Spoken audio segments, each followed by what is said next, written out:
ये है unit 1 introduction to counselling psychology. इस चैप्टर में हम लोग पढ़ेंगे कि काउंसलिंग होती क्या है। Okay, now let's come to the index कि हम लोग पढ़ेंगे क्या क्या। कुल 6 टॉपिक्स पढ़ेंगे इस वीडियो में। पहला टॉपिक ये है कि काउंसलिंग को जानेंगे कि उसका प्रॉपर डेफिनेशन क्या होता है, और काउंसलिंग में से मिलते जुलते कुछ वर्ड्स है जैसे कि गाइडेंस, साइकोथेरेपी। इन लोग का काउंसलिंग से क्या डिफरेंस है, क्या मतलब है, ये समझेंगे। और नेक्स्ट टॉपिक पढ़ेंगे हिस्टोरिकल पर्सपेक्टिव ऑफ काउंसलिंग, कि कैसा चला आ रहा है, मतलब कहाँ से स्टार्ट हुआ ये काउंसलिंग टर्म और किस जमाने से आज चला आ रहा है, पहले कैसा चलता था। ओके, नेक्स्ट पढ़ेंगे हम लोग गोल्स और ऑब्जेक्टिव्स, क्या क्या काउंसलिंग होती क्यों है, क्या क्यों जाता है काउंसलिंग। नेक्स्ट है कि personal characteristics of effective counsellors, एक काउंसलर का क्या क्या गुण होना चाहिए एक इफेक्टिव काउंसलिंग को कंडक्ट करने में। एक अच्छा काउंसलर बनने के लिए क्या क्या गुण चाहिए, दैट्स इट। नेक्स्ट हम लोग पढ़ेंगे कि किन किन तरह के काउंसलिंग होती है, कितने तरह के होते हैं। नेक्स्ट हम लोग पढ़ेंगे कि एक काउंसलर बनने के लिए इंडिया में क्या रिक्वायरमेंट्स हैं, क्या ट्रेनिंग लगती है। ओके, और लास्ट हम लोग पढ़ेंगे कि इंडिया में काउंसलिंग का क्या स्टेटस है, इसको कैसे देखा जाता है काउंसलिंग को। तो इंट्रोडक्शन ऐसे है कि जो वर्ड है काउंसलिंग, ओके, काउंसलिंग और काउंसलिंग कोर्स जो हम लोग अभी पढ़ रहे हैं, जो सब्जेक्ट हम लोग पढ़ रहे हैं काउंसलिंग कोर्स और काउंसलिंग, क्या इन दोनों में अंतर है या फिर ये दोनों सेम ही है। ओके, पहला सवाल जो आता है मन में, तो इसको बताया गया है कि जो टर्म काउंसलिंग है उसको बहुत ज़्यादा यूज़ किया गया है पिछले सालों में। जैसे कि कभी कभी किसी स्टूडेंट को अपना कोर्स सेलेक्ट करना होता है कि कौन सा स्ट्रीम जाए, कौन सा स्ट्रीम में नहीं जाए, कौन सा कोर्स ले, कौन सा नहीं ले, तो इसके लिए भी काउंसलिंग बैठती है, मतलब काउंसलिंग दिया जाता है कि क्या सही रहेगा मेरे लिए अपने एबिलिटीज़ के हिसाब से। कभी कभी फाइनेंस रिलेटेड काउंसलिंग दिया जाता है। फाइनेंस रिलेटेड मैटर्स में ये होता है कि कहाँ पैसे इन्वेस्ट करे, कहाँ नहीं करे। इंटीरियर डिज़ाइनिंग भी होता है एक तरह का काउंसलिंग में, कि कैसे अपने हाउस को डिज़ाइन किए, ऑफिस को डिज़ाइन करे। नेक्स्ट आ जाता है कि इंश्योरेंस पॉलिसीज़ कैसे खरीदे, कौन कौन से लेनी चाहिए, नहीं लेनी चाहिए। तो कुछ अमाउंट ऑफ काउंसलिंग हर जगह होता है। ओके, और मोस्टली ये सब जो काउंसलिंग होती है ये सब प्रोफेशनल्स द्वारा होती है, लाइक डॉक्टर्स आपको सलाह देते हैं, लॉयर्स सलाह देते हैं, चार्टर्ड अकाउंटेंट्स, फिर रिलीजियस गुरुज, ये सब आपको सलाह देते हैं, लीडर्स सलाह देते हैं कि ऐसा करना चाहिए, ऐसा नहीं करना चाहिए। तो काउंसलिंग तो प्रोवाइड होती है हर जगह, ज्ञान देना इज़ कॉमन। नेक्स्ट है कि जो काउंसलिंग एक प्रोफेशनल ग्रुप द्वारा भी दिया जाता है, कि स्पेसिफिकली वो काउंसलिंग आपको ज्ञान देने के लिए ही है। ओके, जैसे कि साइकेट्रिस्ट, मतलब उन लोग का और भी काम होता है बट साथ में ज्ञान देना, counselling, social workers, psychiatric nurses, marriage and family therapist, ये सब एग्जाम्पल्स में आ गए। ये लोग का स्पेसिफिक ये रहता है कि काउंसलिंग करनी है। ओके, तो अलग अलग तरह के थ्योरीज को यूज़ करके वो लोग अपने प्रोफेशनल प्रैक्टिस को फैसिलिटेट करते हैं। दस काउंसलिंग जो हो गया वो एक जनरल टर्म भी हो गया और एक स्पेशलाइज टर्म भी हो गया, मतलब जनरल टर्म में भी यूज़ किया जाता है और स्पेसिफिकली भी काउंसलिंग की जाती है। ओके, काउंसलिंग का जो बहुत सारा प्रोफेशनल ऑर्गेनाइजेशंस भी है, जैसे कि अमेरिकन काउंसलिंग एसोसिएशन ACA, फिर British association of counselling BAC, जो कि अलग अलग गाइडलाइंस ईजाद करते हैं, एथिकल गाइडलाइंस कि इस फील्ड में कैसे कंडक्ट होनी चाहिए काउंसलिंग फील्ड। ओके, तो ये था इंट्रोडक्शन। अब हमें डिफ़ाइन करना है कि काउंसलिंग क्या होती है। ओके, पहली बात कि काउंसलर्स कौन होते हैं। काउंसलर्स वो लोग होते हैं जो दूसरों को सुनते हैं और उनके प्रॉब्लम को रिजॉल्व करने में उनका हेल्प करते हैं। वो प्रॉब्लम सॉल्व नहीं करते हैं, उनको उन प्रॉब्लम्स को सॉल्व करने में बस हेल्प करते हैं। तो बहुत सारे अलग अलग तरह के डेफिनेशंस दिए हुए हैं अलग अलग लोगों के द्वारा, जैसे कि कुछ कुछ हमको अच्छा लगता है, that is an effort to help the client engage in those types of behaviours which will lead to the resolution of clients problem. मतलब कि क्लाइंट्स को ऐसे बिहेवियर में लाना जिससे उनका प्रॉब्लम्स का सोल्यूशन मिल सके, बेसिकली सिंपल। नेक्स्ट है कि an interaction in which the counselor offers another person the time, attention and respect necessary to explore, discover and clarify ways of living more resourcefully to his or her greater well-being। एक ऐसा interaction जिसमें एक counsellor अपने client को time देता है, attention देता है और रिस्पेक्ट देता है, जो कि नेसेसरी होता है एक्सप्लोर करना, डिस्कवर करना और अलग अलग तरीक़ों को ढूंढ कर, जिससे कि उनका लाइफ और भी ज़्यादा अच्छा हो सके। ऐसे ही और भी बहुत सारे डेफिनेशंस हैं। बेसिकली मोटा मोटी यही समझा जा सकता है कि काउंसलिंग एक रिलेशनशिप है, एक तरह का हेल्पिंग रिलेशनशिप है बिटवीन काउंसलर और क्लाइंट और काउंसलर के बीच में एक हेल्पिंग रिलेशनशिप, जो कि एक थेरेपेटिक क्लाइमेट में होता है, जिसके कुछ प्रोफेशनल स्टैंडर्ड्स होते हैं, जहाँ पर काउंसलर और क्लाइंट म्यूचुअली डिसाइड करते हैं कि वो इन इन गोल्स पर काम करेंगे और उस इन इन प्रॉब्लम्स का सोल्यूशन निकालेंगे और ग्रोथ की तरफ बढ़ेंगे। अब जब हम काउंसलिंग को डिफ़ाइन करते हैं तो काउंसलिंग से मेल खाते हुए कुछ वर्ड्स हैं, जैसे कि गाइडेंस हो गया, साइकोथेरेपी हो गया। ये सब काउंसलिंग से मिलते जुलते वर्ड्स हैं, ओके। पर असल में ये काउंसलिंग से अलग है। अलग कैसे? जब हम गाइडेंस की बात करते हैं तो गाइडेंस मतलब कि किसी को इन्फॉर्मेशन प्रोवाइड करना किसी भी फील्ड से रिलेटेड। फॉर एग्जाम्पल, हमको किसी करियर में अपना एक स्ट्रीम चूज़ करना है, तो गाइड क्या करेगा कि वो हमको उस फील्ड के बारे में हर एक इन्फॉर्मेशन देगा कि मेरे पास इतने सारे ऑप्शंस हैं और कैसे कैसे सारे स्टेजेस जाते हैं, उसके बारे में गाइडेंस देगा। और जो गाइडेंस होता है वो हमेशा ऐसा होता है कि अनइक्वल्स में होता है, मतलब कि कोई बड़े होते हैं वो हमें गाइड कर रहे होते हैं, दैट इज़ कोई हमसे बड़े होते हैं और ज़्यादा एक्सपीरियंस्ड होते हैं किसी भी फील्ड से रिलेटेड। अब गाइडेंस काउंसलिंग से अलग कैसे है? काउंसलिंग में क्या होता है कि कोई भी इंडिविजुअल है, वो किसी चैलेंजिंग सिचुएशन से गुजर रहा है, तो उस चैलेंजिंग सिचुएशन से निकलने के लिए उसको असिस्टेंस प्रोवाइड करना, हेल्प प्रोवाइड करना, वो हो गया आपका काउंसलिंग। तो समझ ये आता है कि गाइडेंस जो होता है वो चूज़ करने में होता है, और काउंसलिंग हम लोग को किसी भी लाइफ सिचुएशंस को चेंज करने में हेल्प करता है। Guidance is information giving, guidance में इंफॉर्मेशन दिया जाता है, और काउंसलिंग में एक चेंज ओरिएंटेड नेचर होता है किसी भी सॉल्यूशन का। काउंसलिंग से चेंजेस लाने की कोशिश की जाती है। अब हम समझेंगे साइकोथेरेपी और काउंसलिंग में क्या अंतर है। साइकोथेरेपी में पर्सनालिटी का जो भी कैरेक्टरिस्टिक्स होता है उसको कम्प्लीटली चेंज करने का कोशिश किया जाता है, जिसकी वजह से सबसे ज़्यादा जोर दिया जाता है पास्ट पर, ताकि उनके पास्ट को समझकर जिन जिन चीज़ों को चेंज करना है उसको चेंज करने के लिए रिकन्स्ट्रक्टिव प्रोसेस तैयार किया जा सके, जो कि क्लाइंट के पूरे पूरे पर्सनालिटी को चेंज करने में हेल्प करे। जबकि काउंसलिंग में क्या होता है कि ये हेल्प किया जाता है कि वो इमोशनली ठीक है कि नहीं, साइकोलॉजिकली ठीक है कि नहीं, ठीक नहीं है तो ठीक करने का कोशिश किया जाता है। सो काउंसलिंग मोस्टली प्रेजेंट पे फोकस करता है और साइकोथेरेपी पास्ट पर और अपकमिंग फ्यूचर पर ध्यान दिया जाता है। ज़्यादातर पास्ट पर ध्यान दिया जाता है। जो कि ज़्यादा सीवियर प्रॉब्लम्स होते हैं, जैसे कि पर्सनालिटी से रिलेटेड होते हैं, वो साइकोथेरेपिस्ट के अंडर आते हैं। साइकोथेरेपी में 20 से 40 सेशंस लग जाते हैं, जबकि काउंसलिंग में 6 से 12 सेशन या उससे भी कम में काम हो जाता है। साइकोथेरेपिस्ट हॉस्पिटल में काम करते हैं या फिर खुद भी इंडिपेंडेंटली काम कर सकते हैं। जो काउंसलर्स होते हैं वो मोस्टली एजुकेशनल सेटिंग्स में काम करते हैं, एजुकेशन से रिलेटेड, या फिर कभी कभी किसी क्लाइंट को दोनों की ज़रूरत पड़ सकती है, साइकोथेरेपी की भी और काउंसलिंग की भी। तो ये upper level of authority decide करती है कि क्लाइंट को किस चीज़ की ज़रूरत है, काउंसलिंग की या फिर साइकोथेरेपी की। तो मोटा मोटी ये समझ आता है कि साइकोथेरेपिस्ट मोस्टली क्लिनिकल सेटअप में काम करती है और काउंसलिंग जनरल लाइफ में भी काम कर सकती है। तो सम अप करते हुए हम ये कह सकते हैं कि काउंसलिंग एक तरह का प्रोफेशनल रिलेशनशिप है बिटवीन क्लाइंट एंड काउंसलर, जिसमें कि क्लाइंट को प्रोफेशनल ग्रोथ की तरफ ले जाया जाता है, फुलफिलमेंट होती है मेंटली और फिजिकली, को उन लोग को डिफ़िकल्ट सिचुएशन में कैसे कोप अप करना चाहिए ये सिखाया जाता है। प्लस काउंसलिंग इंडिविजुअल, ग्रुप और फैमिली इन सब से डील करती है। काउंसलिंग एक तरह का मल्टी कल्चरल प्रोसेस हो गया, मतलब कि अलग अलग कल्चर में काम करती है, अलग अलग कल्चर बैकग्राउंड के लोग होते हैं, तो उन सब से डाइवर्सिफाई वे में डील करना, वो होता है काउंसलिंग। हमारा अगला टॉपिक है हिस्टोरिकल पर्सपेक्टिव्स ऑफ काउंसलिंग, मतलब क्या इतिहास रहा है काउंसलिंग का, कहाँ से इवॉल्व हुआ है, कब से स्टार्ट हुआ है काउंसलिंग होना, ये सब। तो ह्यूमन सिविलाइजेशन में काउंसलिंग बहुत पहले से ही स्टार्ट हो गया होगा, इन the form of helping, sharing, advising, guiding, providing care, comfort देना, किसी प्रॉब्लम वाली सिचुएशन से किसी को बाहर निकालना, इन सब तरीके से काउंसलिंग हुई होगी। एकदम प्रॉपर वर्ड काउंसलिंग नहीं पढ़ा होगा, बट होता तो होगा ही। काउंसलिंग एक अलग प्रोफेशन 1940s से बना, ठीक है, in the form of advice, guidance या फिर प्रोवाइडिंग इन्फॉर्मेशन, और एक तरह का एक्सटेंशन है साइकोथेरेपी का। साइकोथेरेपी और काउंसलिंग अब तक समझ आ गया होगा कि दोनों अलग अलग चीज़ें हैं, तो दोनों को काउंसलिंग साइकोथेरेपी से डिफरेंट है, उसका एक एक्सटेंशन है। काउंसलिंग इंटरडिसिप्लिनरी भी है, मतलब कि बहुत सारे सब्जेक्ट से इसका नॉलेज लिया जाता है, जिसकी वजह से काउंसलिंग दी जाती है। जैसे कि कुछ सब्जेक्ट्स हो गए anthropology, ethics, law, sociology, philosophy और मेडिकल साइंसेस।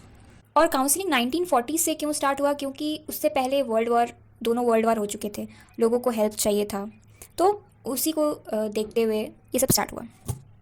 यूएस में काउंसलिंग स्टार्ट हुआ ह्यूमैनिटेरियन कंसर्न के लिए, ताकि जो लोग इंडस्ट्रियल रेवोल्यूशन से ग्रसित हैं उनका हेल्प किया जा सके। काउंसलिंग साइकोलॉजी से ही निकला, पर अब एक अलग ही फील्ड हो गया उसका। काउंसलिंग को डेवलप करने के लिए 3 लीडर्स को बहुत ज़्यादा क्रेडिट दिया जाता है और उनका नाम है फ्रैंक पार्सन, जेसे बी डेविस और क्लिफोर्ड बियर्स। पहले बात करते हैं फ्रैंक पार्सन के बारे में। इन्होंने क्या किया था कि ये गाइडेंस के फाउंडर बने थे। ये एक इन्होंने इस्टेब्लिश किया था बॉस्टन्स वोकेशनल ब्यूरो 1908 में, जो कि मोस्टली काम से रिलेटेड कि किसी पर्सन को कौन सा काम चूज़ करना चाहिए, कैसे चूज़ करना चाहिए, पहले खुद को जानना चाहिए, काम के बारे में नॉलेज होना चाहिए, इन सब चीज़ के बारे में। फिर आते हैं जेसी ने एक सिस्टमेटाइज्ड गाइडेंस प्रोग्राम ही स्कूल के बच्चों में एक कोर्स ही डाल दिया था, वोकेशनल एंड मोरल गाइडेंस करके, जिसका काम था ऑब्वियसली कौन सा काम उनके लिए सही रहेगा ये जानने के लिए और एक रिस्पॉन्सिबल वर्कर बनने के लिए इन फ्यूचर। नेक्स्ट है क्लिफोर्ड बियर्स। इन्होंने मेंटल हेल्थ काउंसलिंग को प्रमोट किया। उन्होंने मेंटल हॉस्पिटल्स के जो बहुत ही शेमफुल कंडीशंस में मेंटल हॉस्पिटल सब चल रहे थे उसका रियलिटी एक्सपोज किया अपने एक बुक में, a mind that found itself. ये करीबन 1908 में हुआ और ये बुक एक बेस्ट सेलर भी बना। काउंसलिंग बहुत जल्दी एक्सपैंड करने लगा इन 20th सेंचुरी, ओके। और अमेरिकन काउंसलिंग एसोसिएशन ये भी उसी दौरान बना। आते हैं इंडिया में क्या हुआ कि गाइडेंस की तरह से काउंसलिंग का शुरुआत हुआ। मोस्टली प्राइवेट एजेंसीज करती थी गाइडेंस वाला काम। 1954 में जाकर the central bureau of educational and vocational guidance new Delhi में इस्टेब्लिश किया गया बाय गवर्नमेंट ऑफ इंडिया, जो कि गाइडेंस के काम को बढ़ावा देने के लिए फाइनेंस प्रोवाइड करता था। सेंट जेवियर कॉलेज जो कि बॉम्बे में है, वो पहला कॉलेज बना जो कि गाइडेंस और काउंसलिंग जैसे कोर्सेज ऑफर कर रहा है। और यूनिवर्सिटी ऑफ बड़ौदा भी एक था जो इन सब के बारे में कोर्सेज निकालना चालू किया। इनफैक्ट NCERT भी 1 साल का डिप्लोमा कोर्स देता है काउंसलिंग करने के लिए। अब आते हैं हम लोग इंटरेस्टिंग टॉपिक पे, जो कि है goals and objectives of counselling. Counselling करते वक्त एक काउंसलर का क्या ऑब्जेक्टिव, क्या पर्पस है काउंसलिंग कंडक्ट करने का, वो क्या होता है, तो उसको पढ़ेंगे। अगर बेसिकली बात किया जाए तो काउंसलिंग 2 एस्पेक्ट पे फोकस करता है। पहला है रेपो बिल्डिंग, जो कि जैसे रिलेशनशिप बिल्डिंग भी बोल सकते हैं, जो कि क्लाइंट और काउंसलर के बीच में एक रिलेशनशिप फॉर्म करना, ताकि क्लाइंट काउंसलर को सब कुछ बता सके। और रेपो कैसे बिल्ड होता है? जेन्युइननेस से, मतलब कि तुमको ऐसा नहीं है कि बढ़ा चढ़ा के बताना है, जेन्युइन रहना है, सच बोलना है, ओके। Unconditional positive regard. इसलिए कभी कभी होता है कि कभी हम लोग देखते हैं कि क्लाइंट भी कुछ गलत कर रहा है, बट फिर भी हम उससे सपोर्ट करते हैं। लाइक होता है ना unconditional love, you love the person no matter what, that is the case. तुम उसे फिर भी प्यार करते हो, ये फिर भी अपना एक पॉजिटिव अच्छे नज़रिए से उसको देखना है, चाहे वो कितना भी गलत हो। So that is unconditionally positive regard जो एक क्लाइंट को देना पड़ता है। नेक्स्ट इज़ ट्रस्ट बिल्ड करना होता है। क्लाइंट को आप पे भरोसा होना चाहिए कि वो आपको अपना बात बता सके। तो पहला गोल तो ये है कि एक अच्छा रिलेशनशिप बिल्ड करना क्लाइंट और काउंसलर के बीच। दूसरा गोल होता है एक काउंसलर का, that is resolving issues, problem को सॉल्व करना। जो भी है, main thing is problem solving. कुछ जगहों पर गोल्स को 3 भाग में बांटा गया है, दैट इज़ पहला इमीडिएट गोल, दूसरा लॉन्ग टर्म गोल्स और तीसरा प्रोसेस गोल। बात करते हैं इमीडिएट गोल्स का। इमीडिएट गोल्स में क्या होता है कि क्लाइंट के पास कुछ प्रॉब्लम से वो गुजर रहा है, उससे निकालना, एकदम करेंटली किसी प्रॉब्लम से जूझ रहा है, सफरिंग हो रहा है, उससे निकालना, ओके। उस प्रॉब्लम को एम करना, उसको सॉल्व करना एम रहता है। लॉन्ग टर्म गोल्स में क्या आता है कि एक क्लाइंट इमीडिएट प्रॉब्लम से दूर से भी बियॉन्ड जाना, मतलब कि इमीडिएट प्रॉब्लम मान लो सॉल्व हो गया, उससे भी आगे बढ़ना कि फ्यूचर प्रॉब्लम्स को भी आने से कैसे उसे टैकल किया जा सकता है। इंडिपेंडेंट बनना, केपेबल बनना, एक टर्म है फुल्ली फंक्शनिंग पर्सन जो कि कार्ल रॉजर्स ने दिया था, तो वो बनना, उसमें वो बनने में हेल्प करना क्लाइंट की, तो वो आ जाता है लॉन्ग टर्म गोल्स में। Next is process goals. Process goal वो गोल है कि जैसे हम इमीडिएट गोल से लॉन्ग टर्म गोल्स में प्रोसीड करते हैं तो उसका एक प्रोसेस होता है, उस प्रोसेस, वो कैसा प्रोसेस होना चाहिए वो तैयार करना, वो भी एक गोल है काउंसलर का। तो ये था तीनों। और बाकी देखा जाए तो और भी कुछ गोल्स होते हैं, इंपॉर्टेंट गोल्स होते हैं। ऐसे तो 7 गोल दिया हुआ है, एक एक करके पढ़ते हैं। पहला है फैसिलिटेटिंग बिहेवियर चेंज। काउंसलर का एम होता है क्लाइंट के बिहेवियर को चेंज करना, केवल फिजिकल बिहेवियर नहीं, मेंटल बिहेवियर भी, ओके। उसके बिहेवियर को चेंज करना ताकि वो स्ट्रेस से लड़ सके, अपने रिलेशनशिप में शांति पा सके। सेकेंड है रिजोल्यूशन ऑफ प्रॉब्लम्स। वही है, कोई प्रॉब्लम है क्लाइंट का, उसको सॉल्व करने में हेल्प करना। थर्ड है इन्हांसिंग कोपिंग स्किल्स, कैसे अपने कोपिंग मैकेनिज्म्स को स्ट्रेंथन करना, वो सीखा जाता है। फोर्थ है प्रमोटिंग डिसीजन मेकिंग, डिसीजन लेने में हेल्प करना।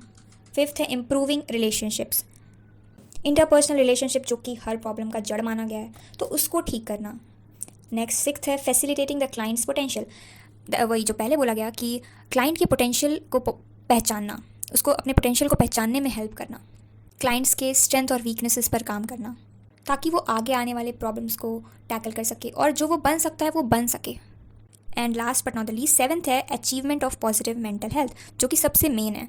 आपका मेंटल हेल्थ ठीक होना चाहिए, कुछ ठीक हो ना हो, मेंटल हेल्थ ठीक होनी चाहिए, दैट्स इट। तो जैसा कि हम लोग देख सकते हैं कि काउंसलर का एम केवल प्रॉब्लम सॉल्व नहीं करना होता, ये सब भी गोल्स होते हैं। तो अल्टीमेट एम होता है कि एक पर्सन को सेल्फ एक्चुअलाइजेशन पे पहुंचाना, जो कि एक टर्म है जो अब्राहम मास्लो ने दिया था। एक क्लाइंट का सबसे अच्छा पार्ट, मतलब उसका अच्छाई को उभारना, वो होती है काउंसलिंग। एक इम्पॉर्टेंट पॉइंट है जो कि काउंसलिंग के गोल्स को हम लोग मिसअंडरस्टूड कर जाते हैं। बहुत लोग समझते हैं कि काउंसलिंग में काउंसलर क्लाइंट को सारे प्रॉब्लम्स के सल्यूशन दे देता है। ऐसा नहीं होता है।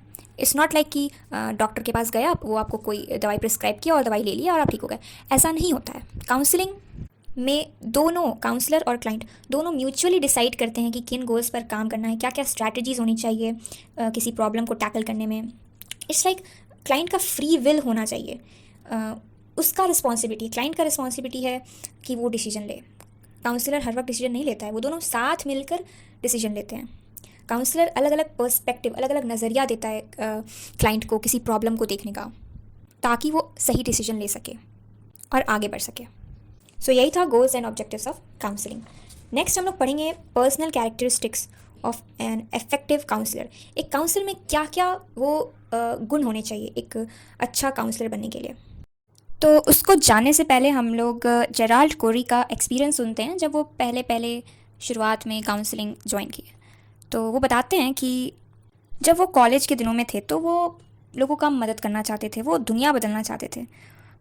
और जब वो अपने चाइल्ड और एडोलेसेंट स्टेज में थे तो उनको उतना फील नहीं होता था कि वो उतने इम्पॉर्टेंट हैं या उनका प्रेजेंस उतना मैटर कर रहा है किसी को। तो कॉलेज के दौरान उनको बहुत सारे अलग अलग रास्ते मिले जिनके वजह से वो रिकग्निशन पा सकते हैं। तो उन्होंने पढ़ाना शुरू कर दिया, जिसके वजह से एक डिफरेंस आया जो उनको दिखा और उनको अच्छा लगा। उनको एक तरह का पर्सनल सेटिस्फैक्शन मिलता था जब वो दूसरों का हेल्प करते थे। इनफैक्ट वो अपने पर्सनल अकॉम्प्लिशमेंट को अपना सेंस ऑफ आइडेंटिटी बना दिए थे।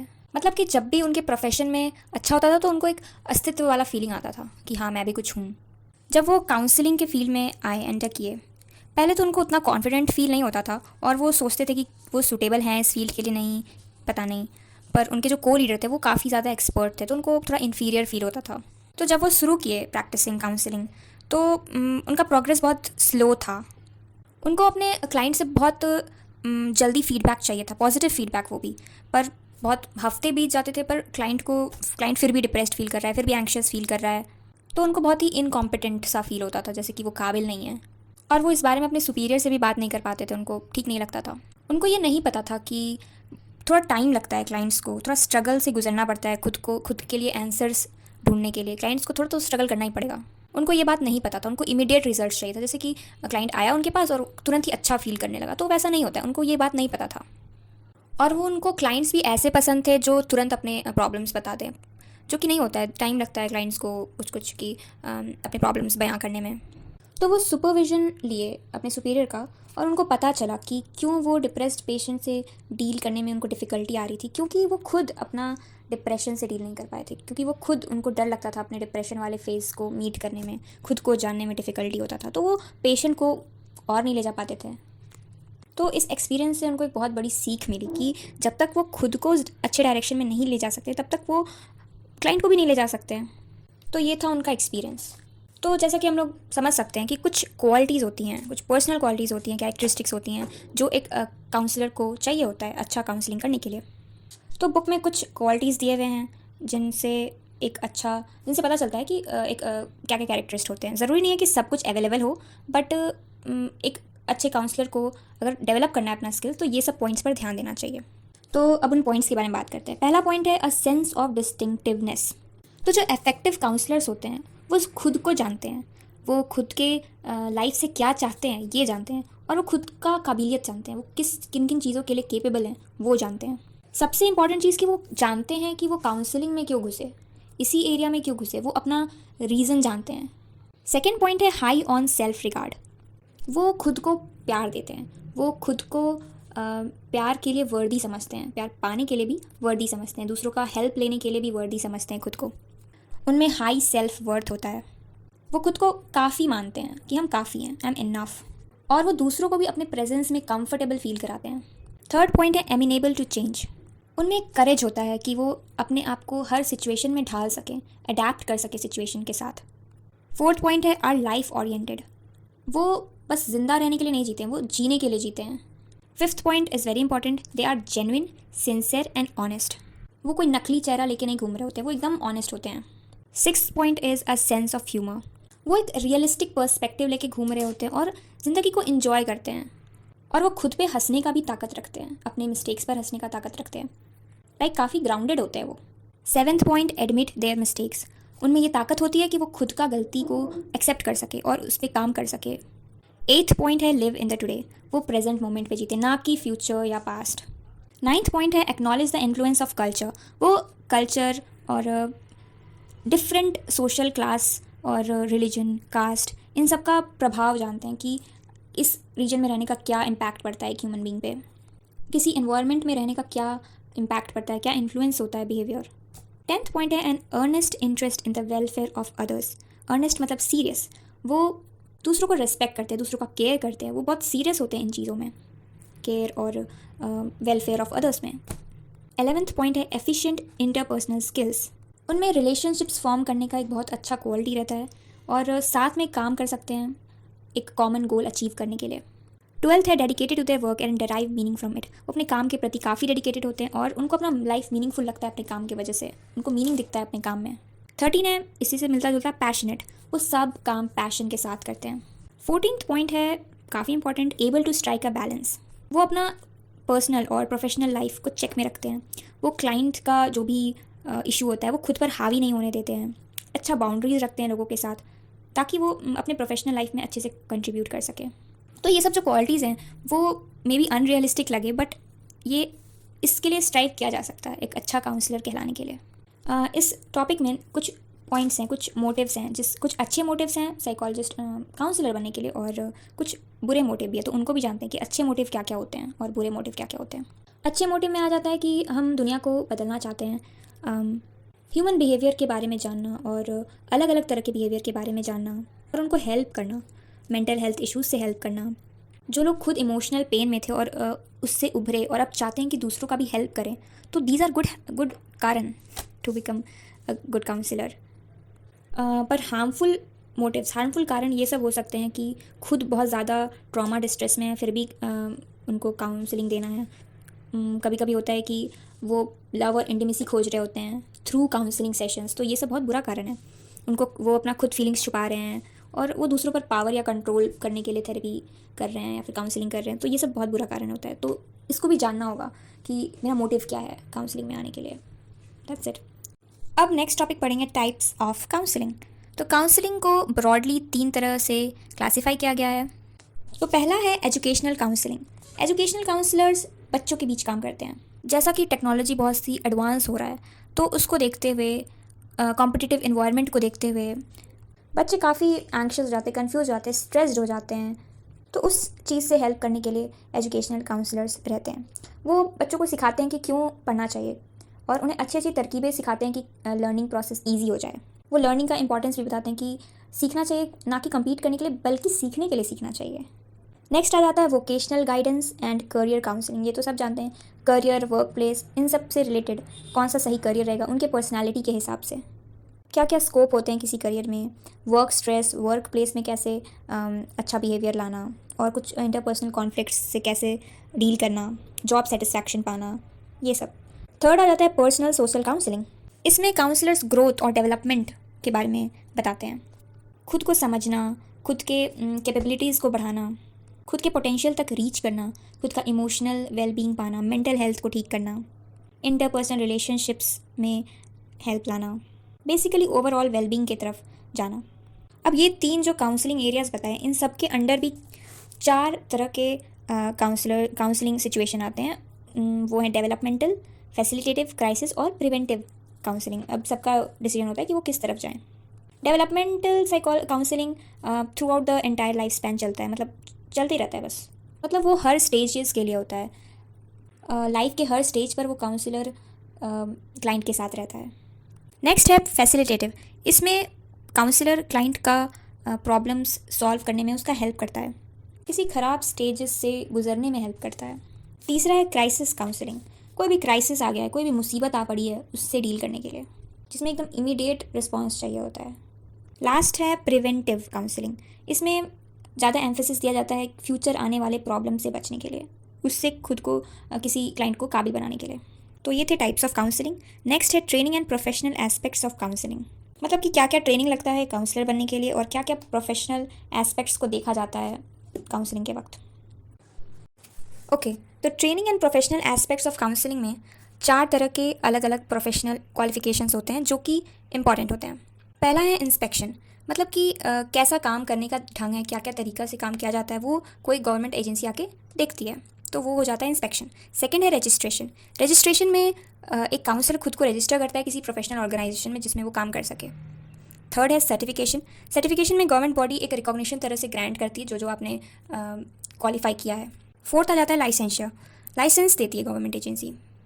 अभी जो ये चारों पॉइंट बताया मैंने, उसमें से कुछ भी इंडिया में नहीं होता है। मतलब कि इंडिया में कोई पर्टिकुलर लाइसेंस वाला कोई सिस्टम ही नहीं है। कोई भी बन सकता है काउंसलर। अगर आपने अपना बैचलर्स किया है, मास्टर्स किया है, आप आराम से दुकान खोल के काउंसलर बन सकते हैं। कोई एज सच लाइसेंस की ज़रूरत नहीं है। ट्रेनिंग में एक कोर्स है PG diploma in counselling and guidance, जो कि आरसीआई अप्रूव्ड है। आरसीआई हो गया आपका रिहैबिलिटेशन काउंसिल ऑफ इंडिया। बस ये ऑर्गेनाइजेशन है जो कि कुछ कुछ कोर्सेज को अप्रूव किया है, जिससे कि एक काउंसिल का मान्यता मिल सकता है एक तरह का। उसमें से एक कोर्स आता है वही PG diploma in counselling and guidance. तो ये करके आप काउंसलर बन सकते हैं। एक और एसोसिएशन है that is counsellor association of India. उसने भी कुछ कुछ स्टेप्स बताए हैं और कुछ प्रोग्राम्स रखे हैं जिससे कि ट्रेनिंग मिल सके। बट आरसीआई इज़ मेन, वो मेन स्टैट्यूटरी बॉडी है इंडिया में। बाकी फिर अगर क्लिनिकल काउंसलिंग की तरफ आना है तो उसमें लाइसेंस है, पर एज सच काउंसलर बनने के लिए कोई लाइसेंस नहीं है। ओके, सो लास्ट टॉपिक पढ़ते हैं that is counselling in India. Counselling का क्या स्टेटस है इंडिया में? तो इंडिया में बहुत पहले से ही काउंसलिंग चला आ रहा है in the form of Bhagavad Gita. Shri Krishna को सबसे पहला काउंसलर माना गया है। हालांकि उनसे पहले भी बहुत आए होंगे, बट श्री कृष्ण को पहला काउंसलर माना गया, जो कि अर्जुन को काउंसलिंग देते हैं। जब अर्जुन फंसा हुआ था कि अपने भाइयों को कैसे मार सकता हूँ ये वो, तो उस समय पे श्री कृष्ण ने अर्जुन को हेल्प किया था रियलाइज़ करने में और प्रॉपर डिसीजन लेने में भी हेल्प किया था। बाकी ऐसे अभी का टाइम में आ जाए तो काउंसलर्स लोग हॉस्पिटल्स में काम करते हैं, स्कूल्स में काम करते हैं, कॉलेजेस, वर्क प्लेस, कोई प्राइवेट काउंसलिंग करते हैं, प्राइवेटली प्रैक्टिस करते हैं। काउंसलिंग देखा जाए बढ़ रहा है, पर उसके क्लियर रोल्स नहीं हैं, क्लियर फंक्शंस डिफाइंड नहीं हैं, तो वो एक चीज़ है। काउंसलर्स का एक बहुत ही ग्रोइंग नीड आ रहा है, मतलब बहुत ज़रूरत पड़ रही है काउंसलर्स की इंडिया में। अर्बन एरिया में तो है अभी काउंसलिंग, पर रूरल एरिया में अभी भी उतना नहीं आगे बढ़ पाया है। प्लस रिसर्च ये बताती है कि काउंसलर्स बहुत ही कम है, बहुत कम है, इतने कम कि वो पूरे पॉपुलेशन को मीट नहीं कर सकती है। प्लस इंडिया में जो भी काउंसलिंग का चीज़ प्रोसेस चलता है वो मोस्टली अमेरिकन या ब्रिटिश ट्रेडिशन पर आधारित होती है। इंडिया में इस फील्ड में ज़्यादा रिसर्च हुआ नहीं है। प्लस जो काउंसलिंग फील्ड है वो मोस्टली फ़ीमेल डोमिनेटेड फील्ड माना जाता है। फीमेल्स लोग बहुत ज़्यादा है इस फील्ड में, क्योंकि कॉलेजेस भी मोस्टली दिल्ली में देखा जाए तो फीमेल कॉलेजेस ज़्यादा हैं जो कि ये सब कोर्सेज प्रोवाइड कर रहे होते हैं। फीमेल ज़्यादा इसलिए भी हैं क्योंकि इसका सैलरी काफ़ी कम है, जिसकी वजह से मेल लोग नहीं आते हैं, क्योंकि वो उनको पूरा फैमिली का ध्यान रखना पड़ता है, तो इतने से सैलरी में उनका कुछ नहीं होता है। सो इसलिए भी नहीं आते हैं, और एक तरह से एक कमी भी होने लगती है, क्योंकि मोस्टली देखा गया है कि मेल क्लाइंट्स को मेल काउंसलर चाहिए होता है, तो वो भी नहीं हो पाता है। जहाँ कि साइकाइट्री में देखा जाए तो उसमें मेल्स जाते हैं और साइकोथेरेपी और काउंसलिंग में फ़ीमेल्स जाते हैं। ये गैप